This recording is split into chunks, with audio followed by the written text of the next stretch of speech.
একদমই র্যান্ডমলি বের হয়েছি, কোনো প্ল্যান ছাড়া। জাস্ট এমনি বাইক দিয়ে একটু ঘোরার জন্য। আর শীতের মধ্যে আসলে রাতে ঘুরতে আমার অনেক বেশি ভালো লাগে। আর এমনি তো তখন রাস্তাটা ফাঁকা থাকে, দিনের বেলা তো এখন রাস্তায় বের হয়ে কোনো শান্তিই নেই।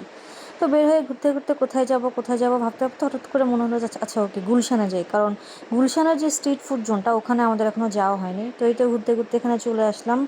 এসে দেখলাম যে এখানে ভালোই লাইটিং করলো 16 ডিসেম্বরের জন্য। আমার এই জায়গাটা এর আগে আসা হয়নি, তো এসে দেখলাম যে এত মানুষ, এখানে অনেক ক্রাউড। আর এই জায়গার স্ট্রিট ফুড তো অলরেডি অনেক ফেমাস। এখানে স্ট্রিট ফুড বলতে না, আমি যা দেখলাম একই আইটেম ঘুরে ঘুরে অনেকে সেল করছে। ওই মোমো আর ফুচকা আর হচ্ছে কেক, টিরামিসু, এগুলাই সবাই সেল করছে। মানে অনেক আহামরি কিছু বা অনেক আইটেম একসাথে আমার কাছে এরকম কোনো কিছু লাগেনি।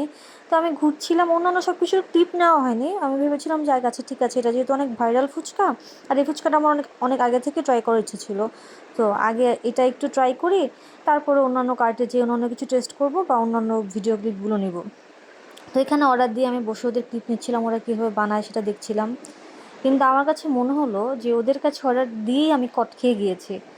ওদের বানানো তো আর শেষ হয় না, অর্ডার একটার পর একটা আসতেই থাকে, আর ওরা বানাতেই থাকে। আর কাকে যে কখন দিবে এটা ওরাই ভালো জানে। অনেকবার বলছিলাম আমাদেরকে দিতে, ওদের তো কোনো সেদিকে কোনো খেয়ালই নেই। ওরা বানাচ্ছে আর কাকে যে দিচ্ছে, খালি বসে বসে দেখছি যে বানাচ্ছে আর মানুষকে দিচ্ছে। আর ওদের বানানোর কি স্পিড, আল্লাহ! ওরা সেকেন্ডের মধ্যে মনে হয় 2-3 প্লেট ফুচকা রেডি করে ফেলে, এতটা স্পিড ওদের বানানোর। আর ওদের আসলে অনেক অর্ডার, তো এভাবে বানানো ছাড়া কোনো উপায়ও নেই, কাস্টমারের মাইর খেতে হবে। তো বসে বসে দেখছিলাম, দই দিচ্ছিল, চানাচুর দিচ্ছিল, ফুচকার ডাল ভরছিল, ডিম দিচ্ছিল। বসে বসে দেখা ছাড়া আসলে আর কোনো ওয়ে নাই, দেখছিলাম আর বোর হচ্ছিলাম। তো আমি আসলে তখনই ভাবছিলাম যে ওরা যেভাবে বানাচ্ছে ওদের ফুচকা আসলে মজা হবে না, কারণ এইভাবে বানালে ওইসব ফুচকাগুলো খেতে মজা লাগে না। এটা না কোনো কিছু মিক্স করার সময় পায়, না কোনো কিছু ভালো মতো দেওয়ার সময় পায়। জাস্ট কোনো রকম দিবে আর মানুষকে সার্ভ করবে, দ্যাটস ইট, এতটুকুই।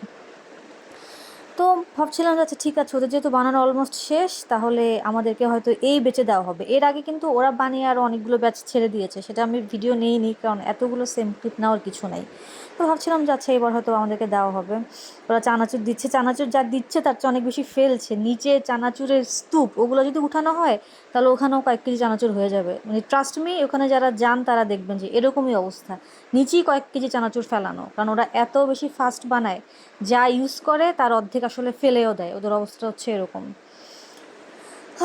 তারপরে খুব বিরক্ত হচ্ছি বসে বসে, অন্য কিছু আর খাবো কি খাবো না, খেতে পারবো কি পারবো না সেটাই বসে ভাবছিলাম। একবার ভাবলাম যে অর্ডার ক্যান্সেল করে দেই, সেটারও আর কোনো উপায় নাই, কারণ ওরা আগেই পেমেন্ট নিয়ে নেয়।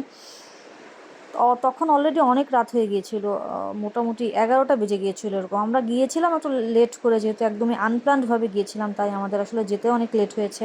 আমি তখনই বুঝতে পারছিলাম যে আমাদের আর কিছু আছে, খাওয়া হবে না। এটা অর্ডার করেই আমরা একদম ফেঁসে গিয়েছি, অবস্থাটা হয়ে গিয়েছে এরকম।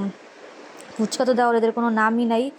তো শেষ পর্যন্ত যাই হোক ফুচকাটা দিল অবশেষে, সেই কাঙ্ক্ষিত জিনিস হাতে পেয়ে গেলাম। তো দেখেই বোঝা যাচ্ছে কোনো ঘ্রাণ নাই, কোনো অ্যারোমা নাই। ফুচকার তো অ্যারোমাটাই মেন, বাট এই ফুচকার আল্লাহর রহমতে বিন্দুমাত্র কোনো অ্যারোমা নাই। এত কাছে বসেছিলাম, ফুচকা বানাচ্ছে না কি বানাচ্ছে না কি, কোনো কিছুরই কোনো ঘ্রাণ নাই। আর কি করার, মন অলরেডি তখনই একটু ভেঙে গিয়েছে, হতাশ হয়ে গিয়েছি আমরা, যে এতক্ষণ ধৈর্য ধরেও কোনো লাভ হলো না। তো এখন ফুচকাটা ট্রাই করার পালা। সাইমন অলরেডি বলছিল যে এটা ভালো হবে না, চেহারাও বলে ভালো হবে না। ওদের ফুচকার একটাই ভালো দিক, সেটা হলো ওদের দইটা অনেক মজা, যেহেতু ওদের সেল অনেক বেশি। ওরা হয়তো কোনো কেনা দই ইউজ করে না, নিজেরা বানানো দই ইউজ করে। তো আমি বলবো এটা আসলে এত কষ্ট করে ট্রাই করার কিছুই নাই, একদমই ভালো না। এতটুকুই, ভিডিওটা লাইক করে দিবেন, চ্যানেলটা সাবস্ক্রাইব করবেন। Thanks for watching, tata.